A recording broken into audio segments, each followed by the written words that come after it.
Yeah, that's a good point. We're on Skype right now.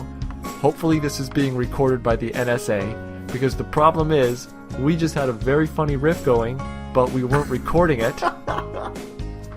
If you're gonna spy on us, then you also have to do us services. So, speaking of the NSA listening to us, you're about to tell a story about how you hacked an Xbox. No, I didn't hack it, but I had a hacked Xbox. A lot of people did. A lot of people, most people had them. You paid somebody to do it for you. Yeah, and it was pretty cool. But your argument is kind of like, no, listen, Your Honor, I didn't kill anybody. I paid somebody else to kill a guy. I did nothing wrong. That guy did it. I just paid him. That's how it works. Okay, well, you got a strange sense of justice. So, Sonnet 23 this week. Yeah, 23. Yeah. Man, the 20s have not been kind to us. Yeah, they've been a little rough. But in a way, I like it because we're having to try a lot harder. And so sometimes we actually come up with something that, you know, it sounds very close to the right answer, and that's almost more rewarding than an easier poem that we figure out completely. Yeah, and I personally feel like this round of sonnets that we're reading, the 20s, what's the start and end point of this next grouping? It wasn't as clear as the procreation sonnets, which were 1 through 17. We read something that said the fair youth sonnets were all the way from 1 to 124 or 44, something like that. But I think there were sub things in between. Like there's something in the 80s called the rival poet, so we'll have to look out for that. But I don't know if there's anything more specific about the poems that we're reading right now, because we're kind of like not allowed to do that good of research. That's true. Part of the show is for us to be a little ignorant. That's a big part of it.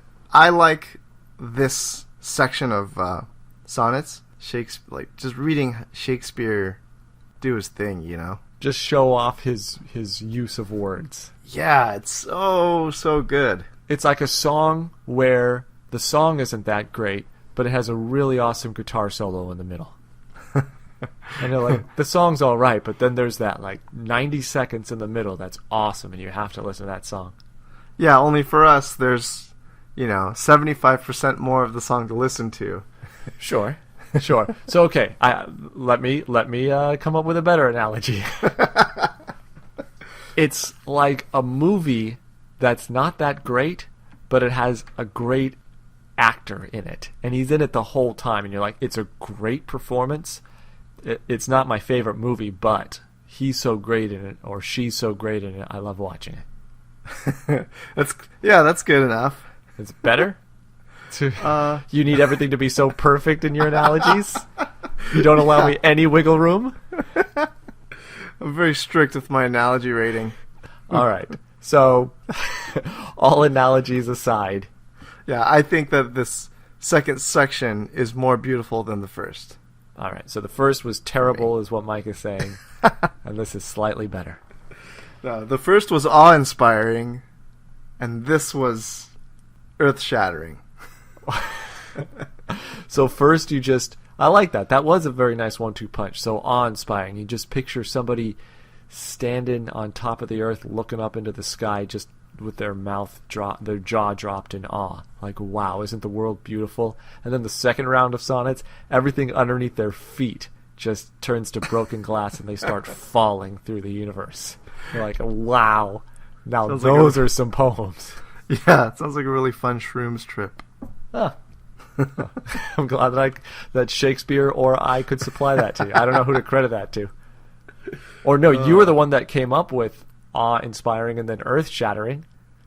Another thing that came up last week is us maybe misinterpreting the relationship between the author and the subject, because it's a fair youth sonnet, so I think of an older man talking about a younger man, because that's kind of what some of the websites were telling us. But I think it's easier when we don't put labels to it, man. Yeah. We don't try to limit ourselves in thinking about who these people are. Or we're just ignoring obvious things in the poem because of it, because we're trying to pigeonhole it into this preconceived notion that we have of Shakespeare's relationship to the fair youth. Yeah, that's right. The websites have already said it's unclear whether or not it was actually a homosexual relationship, so it's just we're being too influenced by the websites a little bit. Let's just freestyle. Cool. So let's see where 23 takes us this week, huh? Yeah, I'm picturing like an inspiring football coach coming in and saying, "You're not going to get pigeonholed into interpreting the way everybody's interpreted before you." I don't know why a football coach would be saying that. I guess I'll edit that part out. I was going to try to make it like an exciting sports speech, only talking about poems, but I could not figure out how to do it. Yeah, it's really hard to do. It's hard. Have you seen that? What was that? Weren't we talking about this on one of our earlier shows? Al Pacino. Yeah, Al In Any Pacino Given and Sunday. Is that what the movie is? Any Given Sunday? Yeah, and then I made the joke about Subway sandwiches using his speech, because you got to fight for that every last inch. That's right. Oh, I'm glad that you can laugh at it twice. Oh, I forgot about that. All right. Maybe that'll be a new tradition. I say something that made you laugh on a previous episode, and I see if it makes you laugh again. We'll call it Mike and Scott read a poem's greatest hits that I just tell you in the middle of it. Because as I edit these things, I hear these things over and over again. I'm like, oh, that part's funny. That's true. That'd be funny. Just on the first one, I just stone face. Well, Nope. That's the last time we're going to do that bit. That was the one and only Mike and Scott read a poem's greatest hits. Right here on Mike and Scott read a poem. All right, so 23, should we get into it? Sonnet 23, let's get into it. You are on Shakespeare-sonnets.com? Shakespeare'ssonnets.com, yeah. Okay, and I'm on Shakespeare-online.com. So if you're listening at home and not driving in a car, then you can go to the website, one of these websites, or a book that you have of Shakespeare sonnets, or, many different ways of getting these things. Anyway, Sonnet 23, you should follow along. And I'm going to stop telling you what to do. You can do whatever the heck you want. Don't listen to me. I said Shakespeare'ssonnets.com. There's a dash in between those two words on mine as well. Is it a silent dash? All right, Sonnet 23. You don't pronounce the dash. In a few episodes, I'm going to use silent dash as Mike as the greatest hits, and see if you laugh at it again. It's all about the delivery, though. It sounded like a real question at first. All right, well, I'll practice the delivery. I'll listen to it enough when I edit this. Oh, last thing I want to do before we get to Sonnet 23 is I think it'll be funny to announce our progress on posting our first episode now that this is like our 8th episode. And so It'll be funny when people finally get to this episode, they hear us talking about posting our first episode, and it'll be a time warp. Every single time? Every single time until we finally post one. I thought we've been posting them. Where do you think we've been posting them? I've been posting them to our Google Drive. 2 ago. Where do you think these things are? In the Apple Store or something. What a terrible promoter you are if you think that they've been posted. I'm going to admit something here and then maybe edit it out later, which is fitting. You've got such power. Yes, I edit this thing quite a bit. I take out... Oh, I'm going to admit something here, and we'll see if I leave it in. I take out long pauses. Oh, do you? Yes, if we're trying to think of something to say about a poem and we're like, it seems like he's talking about the...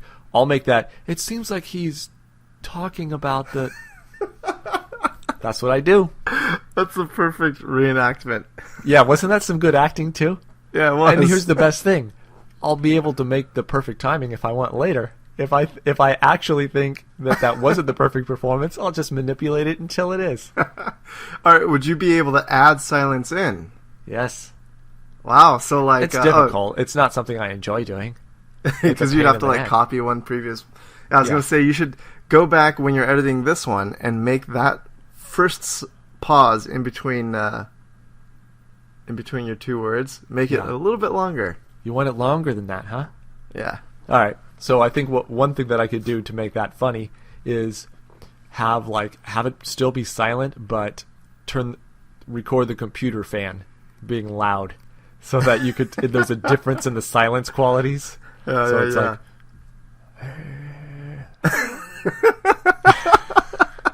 Now, was that a good performance? That's pretty good. I can make the sound of a computer fan. Now that we're talking about this, people are going to think that sound right there, you went back and put in. No, that was my voice. I don't think it's that that's how good. Good that was. You think I'm the guy from Police Academy? Michael, what's his name? You're not going to like this. I still haven't seen the Police Academy movies. Oh, yeah. I know, and you were very mad at me about this. I think maybe on our first episode. I think his name's Michael Winslow, but I could be confusing Family Matters and something else. I'm sure you're right. But we'll just write that down as a trivia question. Police Academy. Okay. Once again, if this is your first Mike and Scott read a poem, here's the format of the show. We're about to read a Shakespearean sonnet, number 23, something that we've never read before. Then we're going to quickly analyze it, just right here. We're just going to do it off the top of our heads. Then we're going to take a short break, which to you is instantaneous. We're going to look up Spark Notes and other sources and find out what the correct interpretation is. Then we'll come back and tell you how close we were. And then after that, during the show, we come up with these things that we want to know, like who's the guy from the Police Academy movies. We just jot them down. We call them our trivia questions, and then at the very end, we answer it for you. We answer it for us, actually, and then you could listen. That's perfect. One key component to this also is the fact that we're not poem interpretation experts. No reason to listen to this. And in no way are we Shakespeare experts at all. No. Scott knows a bit about Shakespeare, but not that much. I know very, very little. The only reason to listen to this is because you find us charming. I could find no other reason. Can you think of another reason? Sexy. Why not? You have a sexy voice. Well, that's if we have a YouTube channel. Okay, sexy voice. You know, I guess. There is something that I heard about on This American Life. It's called ASMR, and I don't remember what it stands for. Oh, yeah. I know about that. Audible, like audible sensory modification. No. No, am I close? Yes, the beginning was great. AS. I think you had the A and the S. Audible sensory. What would M be? I just don't. I don't know. Mobile. We'll have to move on. It's just like Jeopardy. If you don't know the answer after the light goes off, Alex Trebek doesn't say, "All right, well, we'll wait until you think you know." You just keep thinking. All right, so Sonnet 23. Enough horseplay. Sonnet 23. As an unperfect actor on the stage, who with his fear and put beside his part, or some fierce thing replete with too much rage, whose strength's abundance weakens his own heart, so I, for fear of trust, forget to say the perfect ceremony of love's rite, and in mine own love's strength seem to decay, or recharged with burthen of mine own love's might. Oh, let my looks be then the eloquence and dumb presages of my speaking breast, who plead for love and look for recompense, more than that tongue that more hath more expressed. Oh, learn to read what silent love hath writ, to hear with eyes belongs to love's fine wit. Yep. That's a lot of words. Yep. See? This is why we do it, because so far I don't know what it's about. Me neither. We're going to have to figure this one out piece by piece. All right. Imagery to begin. As an unperfect actor on the stage, anything to interpret there? Unperfect actor. We could just get the stage part is stage of life, I'm sure it's a reference to, right? Yeah. Or as an unperfect actor, so like an unperfect actor, he's making his own analogy, so we better do it well, otherwise Mike is going to get really mad at him. Mike doesn't like unperfect analogies. So as an unperfect actor, I wonder if it's inexperienced, like an inexperienced actor, or someone who's just... Oh, which could then translate to maybe young? We'll see. Yeah, so, who is the unperfect actor? Is it Shakespeare himself? Is it the person that he's talking about? Who is it? Who with his fear is put besides his part. Anything you're getting there? Maybe because he's an unperfect actor, the fear kind of gets to him. Stage fright. And is put besides his part. So is pushed to the side in some way? Put beside his part, because part as in, an actor's part in a play. Yeah, his role. But what is put besides? Is he's not executing it perfectly. They say that in sports news conferences all the time. We didn't execute today. Yeah. We had a good game plan. We didn't execute it. So this guy, he's in a play, and he's not doing what he's supposed to be doing. And it's partly because of stage fright. Yeah, it seems like the main point he's making is like the inexperience allows fear to kind of mess with him. Okay. Or some fierce thing replete with too much rage.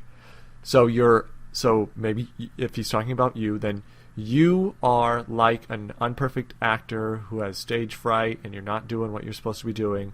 Or you're also like some angry, like violent thing whose strength's abundance weakens his own heart. So you're maybe so passionate that it's hurting yourself in some way. You're up, you're down, you're a tornado. You're the Hulk. I think that is kind of the gist of the first little quatrain. So it seems, right. Yeah, you're either you're weak because you've got fear that screws with you, or you're weak because the things that you're super strong in make you not sensitive. You indulge. You let yourself indulge in your feelings. Ah, that's perfect. That sounds great. All right. Well, we'll see if that holds up. All right. So I, for fear of trust, so I'm not sure that I can trust in whoever I'm talking to for what I'm about to say. So, for fear of trust, forget to say the ceremony of love's rite. Forget to say the perfect ceremony of love's rite. Is that a wedding? Or is that sex? Could be either. Yeah, it might be consummating, like, Both are very perfect ceremonies. And both can cost a lot of money. So I, for fear of trust, forget to say. When he says, so I, for fear of trust, forget to say, when he says forget to say, is he forgetting on purpose? You know what I mean? He's forgetting on purpose, or forget to say, like, don't even mention the perfect ceremony of love's rite. Ah, that might be true. Yeah, man, this old English. Sometimes you just got to take leaps of faith on some of these phrases. Yeah. I think they maybe said it weird back then, and maybe this is what they meant. And sometimes, swish, you got it. And other times, nope. Yeah, and that could, like, just derail your whole interpretation of the poem, too. Yeah, like, oops, I really wish they weren't talking about climbing a mountain there. Because that does not line up with my interpretation. Okay. Really screwed it up on that line. So let's restate that one, just how you said it again. So I, either by not trusting you or not even to mention... Well, see, no, that doesn't fit together as one sentence. I think we need to know what comes next. Okay. And in mine own love's strength seemed to decay. And in mine own love's strength seemed to decay, overcharged with burden of mine own love's might. My own love's might. So I'm the burden of mine own love's might. So the burden of how much I love, of how strong my love is. My heart is taxed. My own love's strength seemed to decay. I'm getting weaker. Loving you so much is killing me inside. I got negative there. I'm having difficulty even understanding what he's saying. For fear of trust, forget to say the perfect ceremony of love's rite. It could just be I was going to say the perfect ceremony of love's rite. Maybe I was going to say I love you. Ah, oh, okay. So because I'm not feeling completely comfortable here, I forgot to say I love you. Then I started to love you less because my heart, I'm all out of love. I'm so lost without you. Air Supply? There you go. Wow, you nailed it. I now you wiped it out of the trivia books by knowing it so quickly. I love Air Supply. Know. Oh, you do? Yeah. I might pretend to not like that song, but you can play that song for me anytime. I'll listen to it, whoever you are. Them in Chicago. Oh, for sure, yeah. Well, 25 or 624 is just, it feels like a different band. That song's so rad. And then, there's the lovey-dovey stuff later. That's very fun to listen to, but it's so different from 25 or 624. And I'm going to put Saturday in the Park with 25 or 6 to 4 and separate from the you're the inspiration type stuff. I love Saturday in the Park. I love Saturday in the Park. Yeah. I love the actual thing and I love the song. And I can't think of a time that I've been at a park on a Saturday and I was like, shoot. With an Italian guy selling ice cream, right? Yeah, if I was at a park and it was a Saturday and the sun was out, and I don't care who the guy was, if he's Italian or not, if he's selling ice cream, he's in the right spot. What a day that would be. Oh my goodness, are you kidding me? Let's go to the park. Yeah. Okay. So, that's not what, he's not talking about Saturday in the Park here. So, let my books be then the eloquence and dumb presagers of my speaking breast. I think this means, let the things that I write speak for me. So I think yours says books? Oh, what does yours say? Looks. I now remember that you said that earlier. You know what? Those are so different. We need a tie break. That's a huge difference. Looks versus books.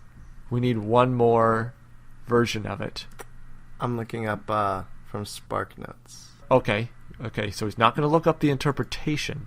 He's only going to look up the poem itself. Yeah, just for the words. Oh, let my books be then the eloquence. All right, mine is the tiebreaker. Yep. So books is right. The books have it. All it takes is best 2 out of 3 websites to win the trust of Mike and Scott on Mike and Scott Read a Poem. Today we're analyzing Sonnet 23. I'm talking like this is radio and people might have changed the station to our You're doing station identification? I don't think Adam Carolla constantly says here on the Adam Carolla Show. Okay, we're going with books. Oh, let my books then the eloquence and dumb presages. I'm going to take a guess that presagers means delivery men for my message. Okay, I see. Yeah, the delivery method. Presagers means messengers. So do you want to look up the word to see if I'm right? Yeah, presagers definition. I went out on a limb here. So noun, an indication of warning of a future occurrence or an omen. That sounds like what it is. Okay, so not a messenger, but a message. A prophetic significance or meaning, a feeling or intuition of what's going to occur, a prediction. Okay, so let my books, maybe his poems that he's writing, that's what his books are, be then the eloquence. So elocution means to say something, right? Oh, yeah, I didn't know that. Yeah, eloquent, yeah, I think it has to do with talking. Yeah, I think you're right. So fluent or persuasive speaking or writing. So, let my books speak very well and give prophetic messages of things that I believe in my heart, who plead for love and look for recompense more than that tongue that more hath more expressed. Gives me a feeling of like he's saying, let my written words mean more than what my mouth says, even though my mouth talks a lot more. Yeah, so my words are going to speak more than my tongue. Recompense is make amends to, or compensate. Whoever looks for more, like maybe if you said I love you to me and I didn't say it back, the fact that you're looking for that kind of squareness, this for that, the quid pro quo agreement of saying I love you, if that's what you're looking for, maybe you shouldn't do that because it's my writing that expresses how much I love you. Yeah, I like that interpretation. I think I see that in this. Look to my writing that expresses how much I love you rather than just wanting to hear the words. Say it was looks and not books. Okay. Then it could be the way I look at you says how much I love you. Don't make it be all about, I gotta say this because you said that. I was standing across the room while we were at the party, and I was looking at you. And the way I was looking at you said, hey, I love you. So you gotta learn to see that. To hear with eyes belongs to love's fine wit. You gotta be clever enough to pick up on this love. I'm not gonna give you the obvious stuff. I'm gonna give you the stuff that belongs to love's fine wit. That makes sense, too. So, like, just the way I look at you should say everything you need to hear. I'm great at looking. Yeah. I'm one of the best. You're with quite a looker. I may not be the best looking, but I am the best at looking.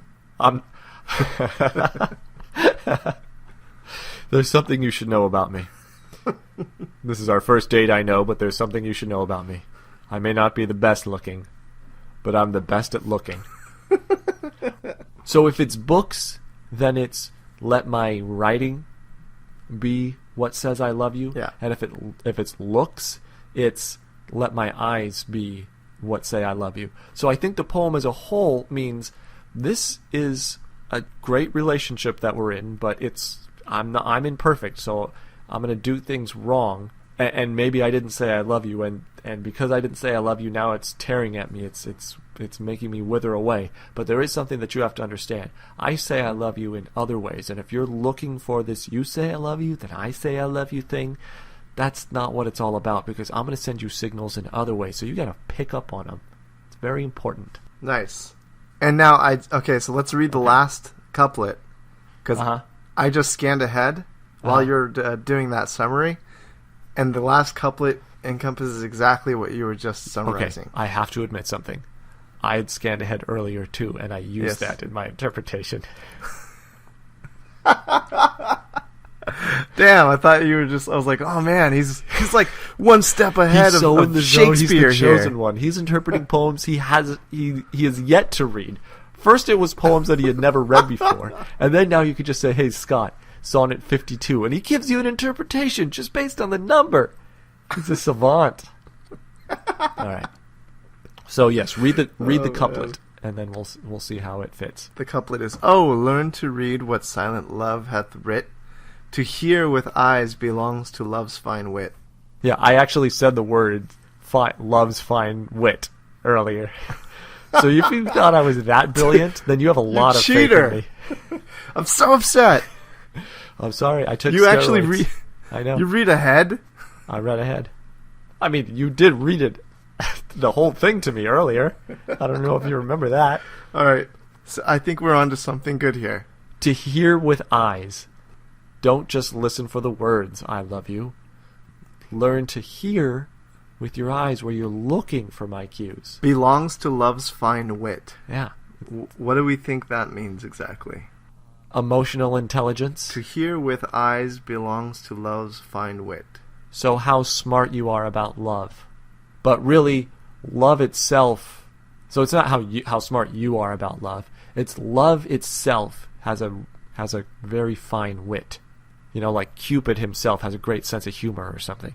So he's going to put two people together, and we might say, what is Cupid up to? I don't see. And then, then you see why these two people belong together. So, love's fine wit is an anthropomorphization of love. Yes. In and of itself. So love is a person now. And he's witty. Wit. He's Groucho Marx. Love is Groucho Marx. Yeah, that couplet brings it all together. Yeah. I think we've done pretty good on this one. Let's take it from the top again. Okay. And see if we still are patting ourselves on the back when we get through one more time. As an unperfect actor on the stage, who with his fear is put beside his part, or some fierce thing replete with too much rage, whose strength's abundance weakens his own heart. So so I am this actor on a stage, or I am this person who's really angry. I can't get things right. There's something about me.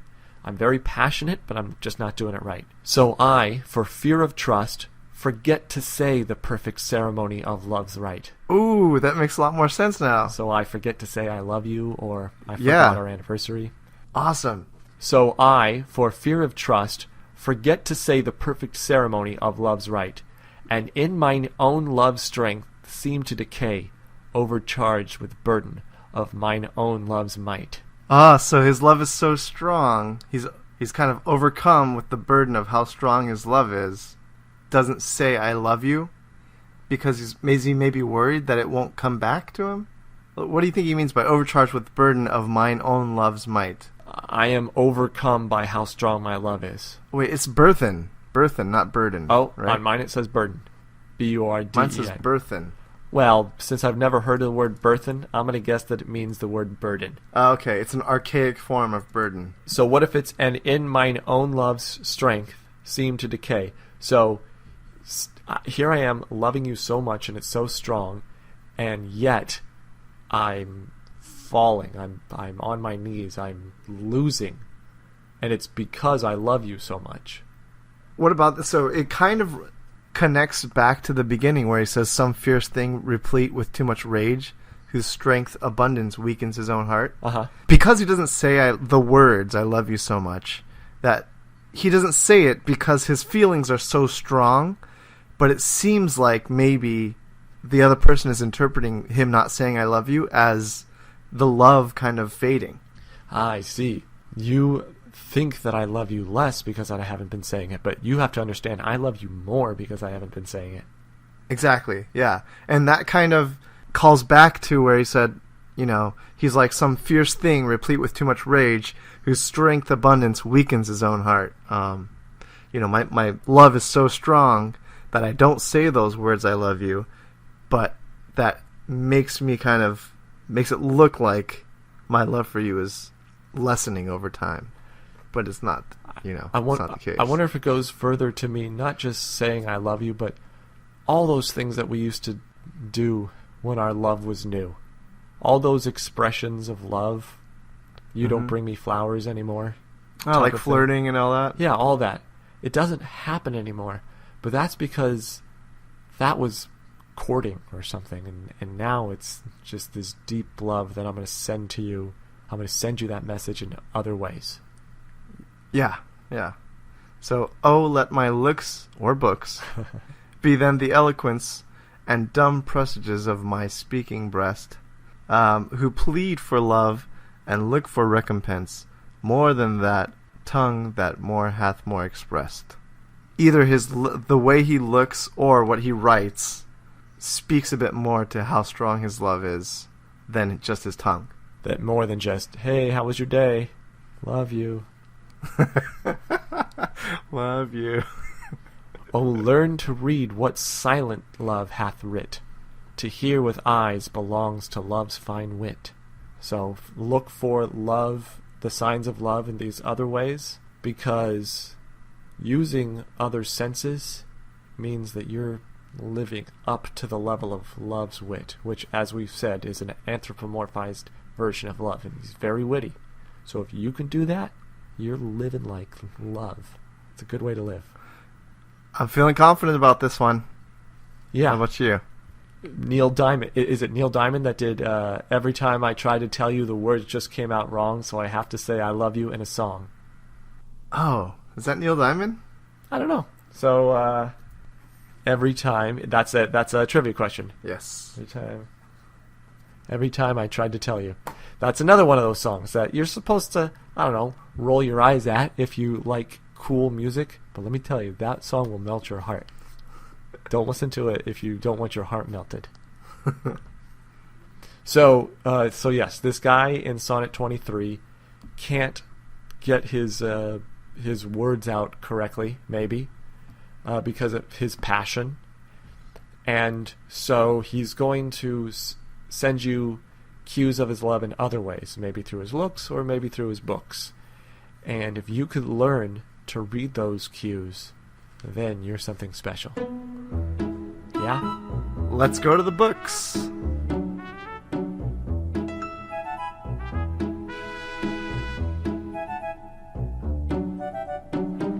There are two main interpretations that we found, although we didn't look that deeply. And in one, it keeps the word books, and when it keeps the word books, it's very close to what we said. And then there's the other one that is looks, and has some more elements to it if it is looks. But again, it's pretty close to when we said if it was looks. Yeah. It's just weird that there are different sources out there, and some believe that the word is looks, and some believe that the word is books, because Shakespeare had sloppy handwriting. We all know it. It kind of adds to the, the romance of Shakespeare. The whole Shakespearean lifestyle, or whatever it is. And the great thing is, both are pretty beautiful. Yeah. He's saying in one that I can't tell you how much I love you, so I'm going to write it down. And the other one is saying, I can't tell you how much I love you, but my love is right here in my eyes. Every time I look at you, that's where my love's going to be. Both are so beautiful. I think that we did a pretty good job on this week's interpretation. There's really nothing that I want to add. I'm not saying we're perfect. I mean, when we read these interpretations, there's a lot of little elements that we missed. But we're looking for major themes. And I think we got the major theme. Yeah. If we get like somewhere within a 75% radius of perfect interpretation, which doesn't exist, but yeah. I think that we generally feel like we're successful. If we miss by like crazy, then it's like, oh, well, we totally failed. What's funny is to know that if we're in a 75% radius, we'd have to completely understand it upon reading the Spark Notes. So we'd have to know where 100% is to know if we were at 75%. But even now, we read these notes online for, 10 minutes? And then we come back on? Yeah. So if you think we're spending hours on this trying to understand it perfectly, you're wrong. So I'm revealing a lot today on Mike and Scott Read a Poem. All our secrets, man. All of our secrets. This is the Skeletons in the Closet episode, and we have never even released an episode to update you once again. So this is the first time I'm going to say I really have nothing to add to our interpretation. I'm going to let it stand the way it is. All right. I will add one small tidbit that we may have passed up a little bit. Okay. Is on Shakespeare's-sonnets.com, they sort of hint to the possibility that Shakespeare is referencing another lover or another poet when he says, who plead for love and look for recompense more than that tongue that more hath more expressed. That, more than that tongue, that is where Shakespeare's-sonnets is interpreting this to be him referencing another possible poet or another possible lover. Whereas I had interpreted it to just mean Shakespeare's lover, or the fair youth, or whoever he's talking to, saying that you're asking for me to say I love you. That, yeah, on that one, maybe I am just off. No, I think it's good.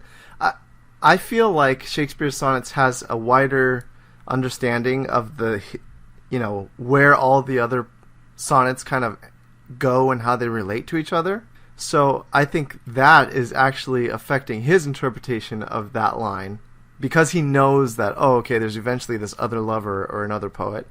Then anytime he sees that tongue or that something, he's going to just say immediately, it must be the other guy. I wonder if Shakespearean sonnets are actually the first choose-your-own adventures.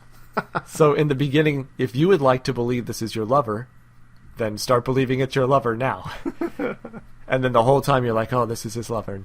And then around sonnet 20, it's, if you would like to introduce a rival poet, please enter him now. And then for some people reading, they have a rival poet, and other people are like, nah, I don't want a rival poet. Oh, so God. there is no rival poet. That would just speak to the genius that is Shakespeare. That he saw Choose Your Own Adventure hundreds of years before they came out. In the form of really, really entertaining poems. So we could write that down as our last trivia question. What was the first Choose Your Own Adventure book? That's perfect. You like that? Yeah. Because right now we have Who's the Police Academy Guy? What does ASMR stand for? And who wrote Every Time I Tried to Tell You the Words Just Came Out Wrong, so I have to say I love you in a song. I thought that was a woman, but you thought it was Neil Diamond? Yeah, I'm pretty sure it's a man. Is it a man? A woman covered it. Yes, and what was the one that I just said? Create Your Own Adventure, or Choose Your Own Adventure. What was the first one? What was the first Choose Your Own Adventure? Who knows if there's a clear-cut answer to this. What's a Choose Your Own Adventure that you read as a kid? Was Hardy Boys Choose Your Own Adventure? No. No, it wasn't. Not, and I don't know if they had a Choose Your Own Adventure, but no. Yeah, I wasn't all that into the Choose Your Own Adventure books series. I knew that they existed, and, I would always pick up a book thinking it was a cool new book and look at it and be like, it's Choose Your Own Adventure, never mind. Oh, I gotta make choices. Too many choices.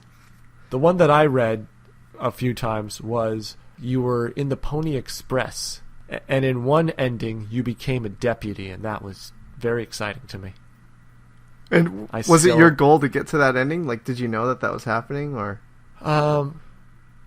Yeah, I think probably in the beginning of the book, the guy says how much he admires, or I think it says you have always, looked up to deputies, something like that. But then there's other endings where things go poorly for you. And it's like, the robbers steal everything and you lose all your money. And you're like, well, I don't want that ending again. Let's see where I went wrong. You'd almost want to choose the bad ending first so that you can reread it and get to the good ending and have some perspective. It's like you read the best ending first and it's like, well, it's all downhill from here. Yeah. Let's hear how it could have gone if I was an idiot. Okay, so... we're going to go look these up.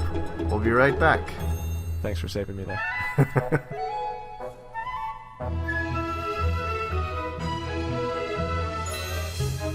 I feel that people that listen to this, that know the answer to our trivia questions, are going to think so little of me.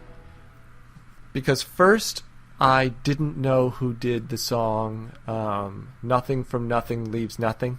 I thought maybe it was Stevie Wonder. It ended up being Billy Preston, so that was embarrassing. And this week, I was pretty sure that Neil Diamond had done Every Time I Tried to Tell You, but it's Jim Croce. That's very embarrassing for people that know these people. I obviously don't know them very well, so if you were to get it wrong, I wouldn't think less of you, but I just picture people out there thinking very little of me because of these mistakes. That's like, if somebody says some sort of baseball fact, like, oh man, Nolan Ryan was great when he pitched on the A's in 89. Yeah, I know that's not true. Yeah, and it'd be very embarrassing for me. Well, for you to make that declaration, then it would be embarrassing. If I were to say, hey Mike, who was Nolan Ryan pitching for in 1989, and you didn't know, I shouldn't think little of you. But if you went around proudly saying, let me tell you something about Nolan Ryan. 1989, moves up to Oakland, takes him to the World Series. Beats the Yankees in 3 games. Amazing. Amazing that they were playing in another American League team in the World Series, and they decided to go best of 5. Because you said in 3 games, right? Yeah. Yeah, so that means they're playing best of 5. That's a strange World Series. If you could say that with confidence, you could probably fool like 75% of the people you walk up to.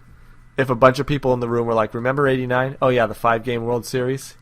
Yeah. I'd be like, what are you talking about? The A's played the Giants in the Freeway Series. There was an earthquake. The A's ended up winning.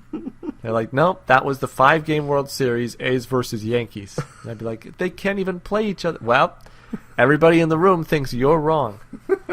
Maybe at that point I'd start doubting myself, depending on who was in the room. You start looking a little bit ashamed. Like, I guess my memory's been wrong all these years. All right, so Police Academy, the guy who makes the sounds, it's Michael Winslow, who's still very active. He's got a very active career. He's got a large filmography and lots of videos on YouTube, one of which you should watch, where he does a Led Zeppelin cover of A Whole Lot of Love. And he makes this electric guitar sounds that are just spot on. It's really cool. I look forward to watching it and hearing it with my eyes.